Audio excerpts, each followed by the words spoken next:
Powered by the Montana Television Network. The 10 o'clock news continues on KPAX, Montana's news leader.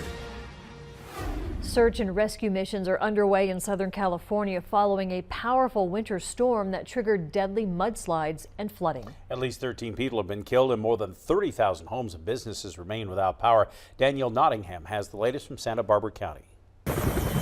Rescue teams in Southern California airlifted dozens of residents to safety as heavy rains triggered mudslides that destroyed homes and swept away cars. It was literally a carpet of mud and debris everywhere with huge boulders, rocks, downed trees, power lines. This team in the exclusive Montecito community located a teenage girl who was trapped inside her flooded home for hours. It is 100% covered in mud.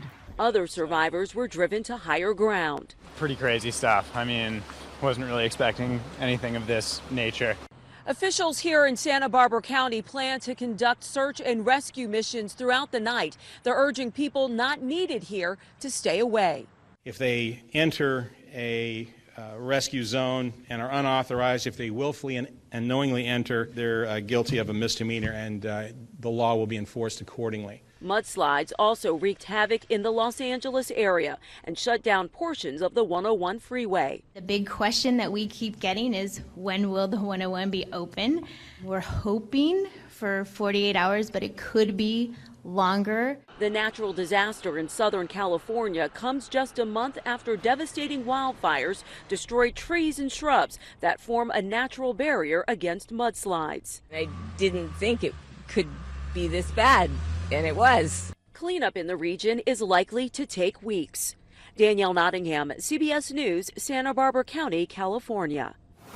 Citizens and law enforcement pay their respects to a fallen Washington State deputy today during a procession in Pierce County out in the Tacoma area. Deputy Daniel McCartney was shot and killed while responding to a 911 call about a reported intruder in a house. 34-year-old deputy leaves behind a wife and 3 young sons. One suspect was found dead at the scene of the crime. A second and third suspect have since been arrested. CBS News named Face the Nation host John Dickerson as the new co-anchor of its CBS This Morning, placing the Washington anchor in a role that was previously filled by Charlie Rose. Dickerson will join Gayle King and Norah O'Donnell on the network's critically acclaimed and award-winning broadcast. He's anchored Face the Nation since 2015, as it generated some of its largest audience levels of the past 3 decades. Dickerson begins anchoring tomorrow and will be based in New York. Coming up, our One Class at a Time grant helping a Western Montana classroom get some Bluetooth robots. And Montanans are already feeling the impacts of mental health cuts due to shortfalls in the state budget. We'll take a closer look at that in Health Watch on KPAX.